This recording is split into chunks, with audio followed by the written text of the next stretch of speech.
அப்படி கைது செய்யப்படும் போது அவரை தலைகீழ கட்டி தொங்க விடுறாங்க. தலைகீழ தட்டி தொங்க விடும் போது அவரோட மீசையில இருக்க, அவர் வந்து முறுக்கு மீசை வச்சிருப்பாரு, அவரோட மீசையில இருக்க ஒவ்வொரு முடியா புடுங்கி எறிகிறாங்க. எதுக்காக? இந்த மாதிரி மக்களுக்காக, மக்கள் பக்கம் நிக்க கூடாதுன்னு சொல்லிட்டு புடுங்கி எறிகிறாங்க. கட்சி பிறந்த தினத்தன்னைக்கே அவரோட பிறப்பு இருக்கு. அதுக்கப்புறம் தன்னோட வாழ்நாள்ல எந்த ஒரு கட்சிக்கும் செல்லாம அந்த கட்சியோட கொள்கையை பிடிச்சி கடைசி வரை நின்ன ஒரே தலைவர். இதுவரையும் யாருமே அந்த மாதிரி இருந்திருக்க மாட்டாங்க. என்னை பொறுத்தளவு என்னோட இறப்புன்றது வந்து எளிமையா இருக்கணும், யாருக்கு எந்த பிரச்சனையும் இல்லாம இருக்கணும் அப்படின்னு சொல்லி நினைக்கிற ஒரே ஆள்னா அது நம்ம நல்லக்கண்ணு ஐயா தான். நம்ம பார்த்துருக்கோம், இதுக்கு முன்னாடி எத்தனையோ அரசியல் கட்சி தலைவர்கள் வந்து இறந்து போயிருக்காங்க. அந்த டைம்ல என்ன பண்ணுவாங்க? கடை அடைச்சு உடைப்பாங்க, பஸ் அடிச்சு உடைப்பாங்க, கடையை மூடுங்கன்னுவாங்க, அதை பண்ணுங்க இதை பண்ணுங்கன்னு சொல்லுவாங்க. ஆனால் தமிழகத்தின் மூத்த அரசியல்வாதி, வாழ்ந்து கொண்டிருந்த காமராஜர் என்றும் பெருமை கூற சொல்லக்கூடிய வந்துட்டு நல்லக்கண்ணு ஐயா வந்து இன்னைக்கு வந்து இயற்கை மரணம் அடைஞ்சிருக்காரு. ஆக்சுவலாக சொல்லப்போனால் வாழ்ந்துட்டு இருக்க காமராஜர்னு சொல்கிறத விட அவரை போன்ற ஒரு தலைவரும் அவரை போன்ற ஒரு பண்பு கொண்ட மனுஷன் வந்து இனிமேல் இந்த உலகத்தில் பிறப்பானான்னு கேட்டால் கிடையாது. அப்படியாப்பட்ட மனுஷன் வந்து இப்போ இறந்து போயிருக்காருன்றது வந்துட்டு இந்த அரசியல் களத்தில் இந்த தேர்தல் சமயத்துலேயும் சரி, தமிழக மக்களுக்கும் சரி பெரிய இழப்பு தான் நான் சொல்லுவேன். எதுக்காக நான் அப்படி சொல்கிறேன்? நான் ஏன் அவரை காமராஜர்னு சொல்கிறேன்னு கேட்டுக்குங்க. நல்லக்கண்ணுன்ற பேருக்கு ஒரு உதாரணமாக தன்னோட வாழ்நாள் கடைசி வரையும் வாழ்ந்து இறந்து போயிருக்காரு அப்படின்னு தான் சொல்லணும். அவரோட சின்ன இடத்துல கூட அவர் வந்து அடுத்தவங்க காசுக்காகவோ பேருக்காகவோ புகழுக்காகவோ அவர் எந்த இடத்துலையுமே ஓடுனதும் கிடையாது, உழைச்சதும் கிடையாது. மக்களோட பொதுநலன் தான் முக்கியம், அது மட்டும்தான் நம்மளோட வாழ்க்கை, இதுக்காகவே நம்ம இருக்கணும் அப்படிங்கிறதான் அவர் வாழ்க்கையை அர்ப்பணிச்சிருக்காரு. 1925 வந்துட்டு திருவைகுண்டம் பிரிக்கப்படாத திருநெல்வேலி மாவட்டத்தில் வந்துட்டு பிறக்கிறாரு. அப்படி பிறந்து தன்னோட 16 வயதிலேயே காந்தி அவர்களை வந்துட்டு தன்னோட முன்னோடியை எடுத்துக்கிட்டு இந்த பொதுநலன், மக்களோட நலன் என்ன, மக்களுக்காக நம்ம என்னென்னலாம் பண்ண முடியும் அப்படின்ற சிந்தனையில் தன்னை கொண்டு போய் கம்யூனிஸ்ட் கட்சியில் வந்து இணைச்சிக்கணும் அப்படின்னு சொல்லி ஆசைப்படுறாரு. ஆனால் அவரோட வயது 16ன்றதுனால அங்கே இருக்கவங்க வந்துட்டு இந்த தம்பி உனக்கு இது கட்சியில் சேர்ற வயசு இல்லைப்பா அப்படின்னு சொல்லிட்டு நல்லக்கண்ணு ஐயாவை வந்து அனுப்பி வச்சிடுறாங்க.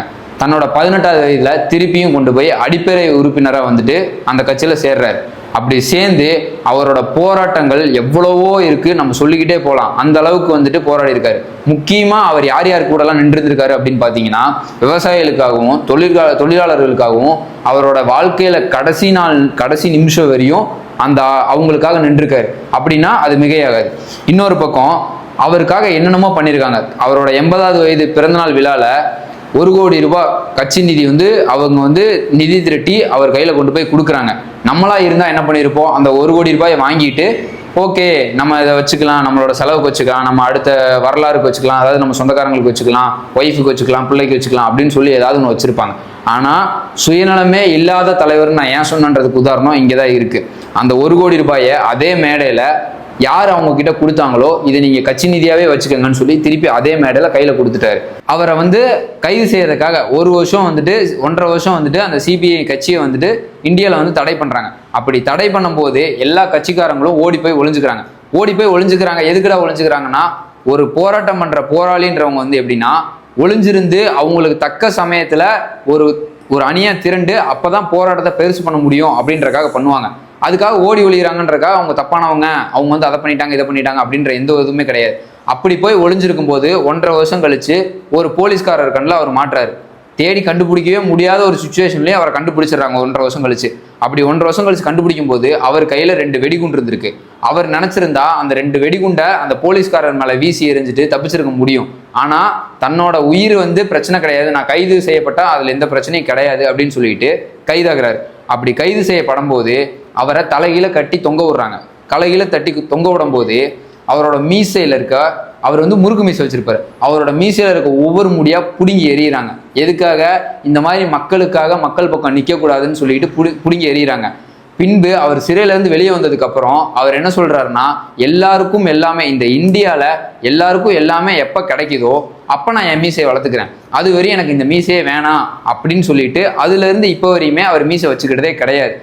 மக்களுக்காகவே சிந்திக்க முடியும், மக்களுக்காகவே இருக்க முடியும் அப்படின்னா நான் திரும்ப சொல்ற மாதிரி நல்லக்கண்ணு ஐயா வந்து நிறைய அரசியல்வாதிகளோட முன்னோடி. எதிர்கட்சிகளாக இருக்கட்டும் இல்லை மற்ற கட்சி தலைவர்களாக இருக்கட்டும், நீங்கள் நல்லா நோட் பண்ணி பார்த்தீங்கன்னா எதிர்கட்சியாவோ இல்லை மற்ற கட்சி தலைவர்களாக வேற்று கட்சி தலைவர்களாவோ இருந்தாங்கன்னா ஒரு கட்சி தலைவரை விமர்சிக்காமல் இருக்கவே முடியாது. அப்படி எந்த ஒரு விமர்சனத்திற்குள்ளேயுமே ஆட்படாம ஒரு ஆள் இருக்க முடியும் அப்படின்னா அது நம்ம நல்லக்கண்ணு ஐயா மட்டும்தான். அதுக்கப்புறம் அவரோட சிறு வயதிலே அவர் அரசியல்ல எப்ப இணைஞ்சாரோ அதுல இருந்து ஒரு 5 வருஷம் 10 வருஷத்துக்குள்ள ஸ்ரீவைகுண்டம் பகுதி அவர் பிறந்த இடத்துலயே 2000 நெல் மூட்டைகளை பதுக்கி வச்சிருக்கதா அவருக்கு தகவல் வருது. அந்த தகவலை அவர் என்ன பண்றாருன்னா பத்திரிகையின் மூலமா மக்களுக்கு தெரியப்படுத்துறாரு. அது தெரிஞ்ச உடனே அந்த மாவட்ட ஆட்சியர், அந்த டைம்ல இருந்த மாவட்ட ஆட்சியர் அதுக்கு தக்க நடவடிக்கை எடுத்து அது யாருக்கிட்ட போய் சேரணுமோ அவங்க கிட்டே கொண்டு போய் சேர்த்தாங்க.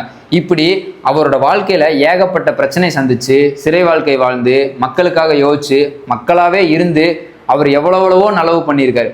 அப்படி நல்லது பண்றதுக்கு இன்னைக்கு ஒரு அரசியல் கட்சி தலைவரால் முடியுமான்னு கேட்டா முடியாது. ஏன்னா இன்னைக்கு இருக்கவங்க காசு பணம் தான் மெயினான ஒரு விஷயம், காசு பணம் இல்லைன்னா நம்ம அரசியல் கட்சி நடத்த முடியாதுன்னு நினைக்கிறாங்க. தன்னோட பிறப்பு என்னைக்கு கம்யூனிஸ்ட் கட்சி, இந்திய கம்யூனிஸ்ட் கட்சி என்னைக்கு தொடங்கப்பட்டதோ அன்னைக்கு தான் அவரோட பிறந்த தினம். கட்சி பிறந்த தினத்தன்னைக்கே அவரோட பிறப்பு இருக்கு. அதுக்கப்புறம் தன்னோட வாழ்நாளில் எந்த ஒரு கட்சிக்கும் செல்லாம அந்த கட்சியோட கொள்கையை பிடிச்சி கடைசி வரை நின்ன ஒரே தலைவர். இதுவரையும் யாருமே அந்த மாதிரி இருந்திருக்க மாட்டாங்க என்னை பொறுத்தளவு.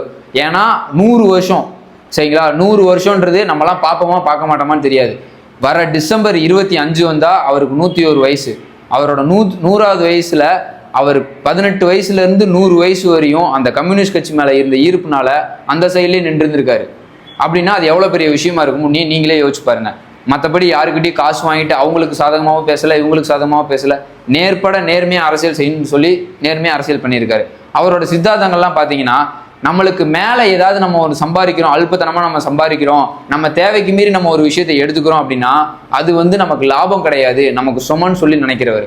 அதே மாதிரி அதிகாரம் கிடைச்சதுக்கு அப்புறம் நம்ம அரசியல் ஒழுங்கா பண்ணல அப்படின்னா அது பேர் அரசியலே கிடையாது, அது பேர் அழகே கிடையாது, அதிகாரமே கிடையாது அப்படின்னு சொல்லி சொல்றாரு.